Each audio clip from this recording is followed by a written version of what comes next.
Jadi begini Bu, saya ingin berkonsultasi mengenai nutrisi. Baik, jadi pada pertemuan kali ini saya akan memberikan pendidikan kesehatan nutrisi pada remaja ya Mbak.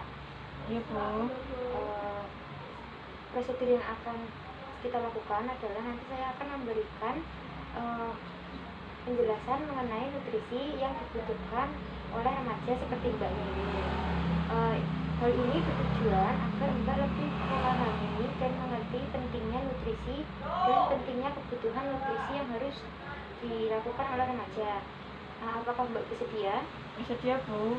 Baik, jika Mbak bersedia, saya izin untuk menjaga privasi dan mencuci tangan terlebih dahulu ya. Iya Bu, silakan.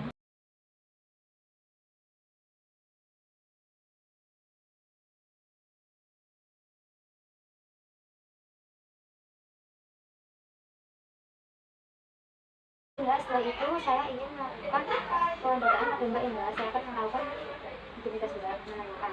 Mbak namanya siapa Mbak? Nona N. Ini umurnya berapa? 16 tahun. Kemudian agamanya Islam ya Mbak? Iya. Suku bangsanya? Jawa. Ini biasa ya. Golongan darahnya tahu tidak? Oh. Kemudian pendidikan terakhirnya apa Mbak? SMA. Mbaknya ini sudah bekerja atau belum? Belum.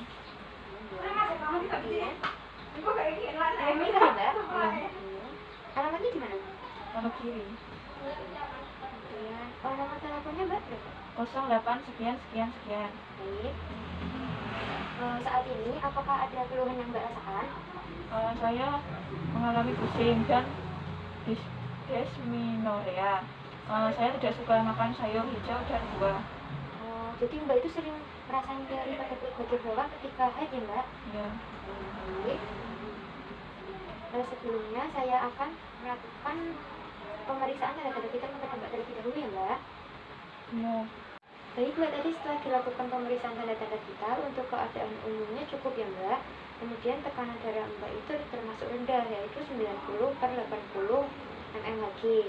Kemudian untuk suhu, nadi, dan respirasinya itu normal ya.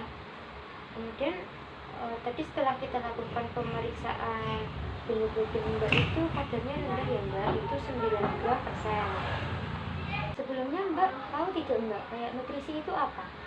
Belum Bu. Jadi saya akan menjelaskan ya.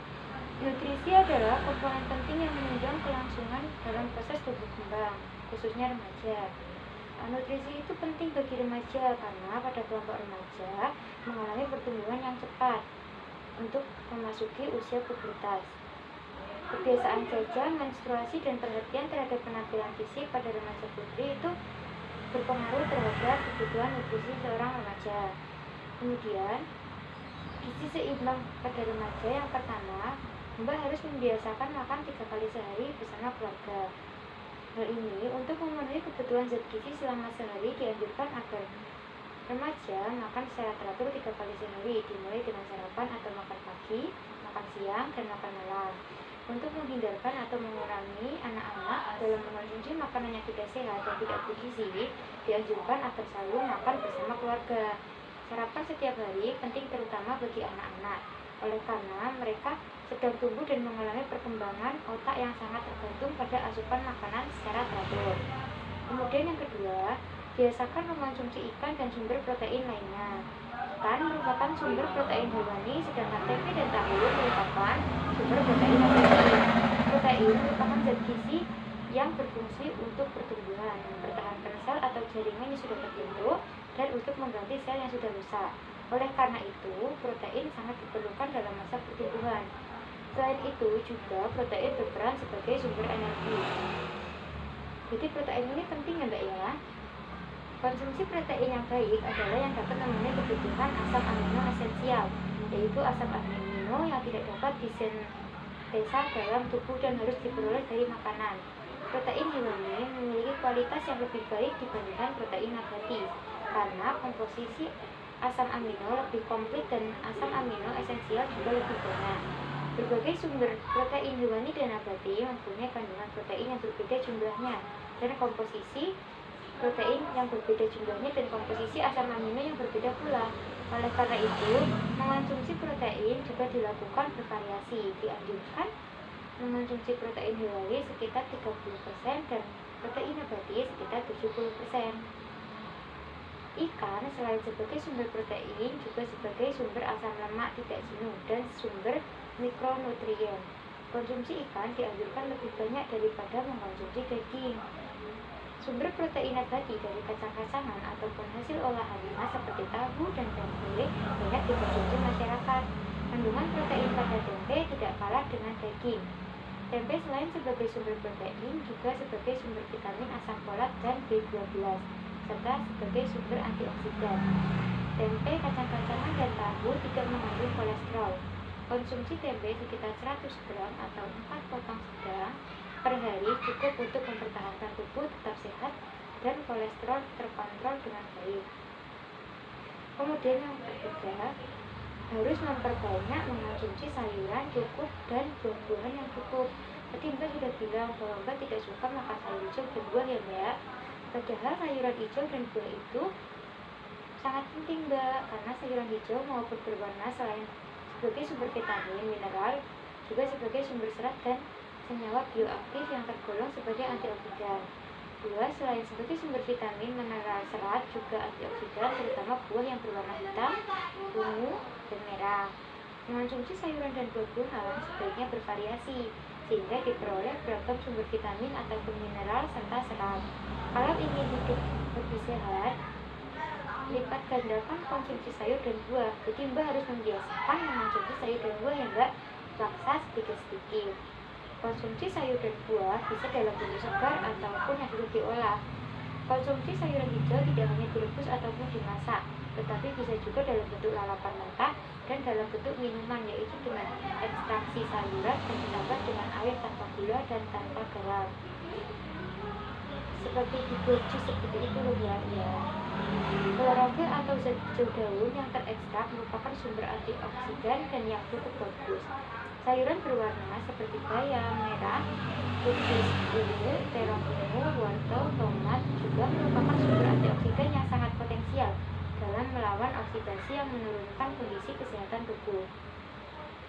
Kemudian yang keempat, biasakan membawa bekal makanan dan air putih dari rumah. Apabila jam sekolah sampai sore atau setelah sekolah ada kegiatan yang berlangsung sampai sore, maka makan siang tidak dapat dilakukan di rumah. Makan siang di sekolah harus memenuhi syarat dari segi jumlah dan keragaman makanan. Oleh karena itu, bekal untuk makan siang sangat diperlukan.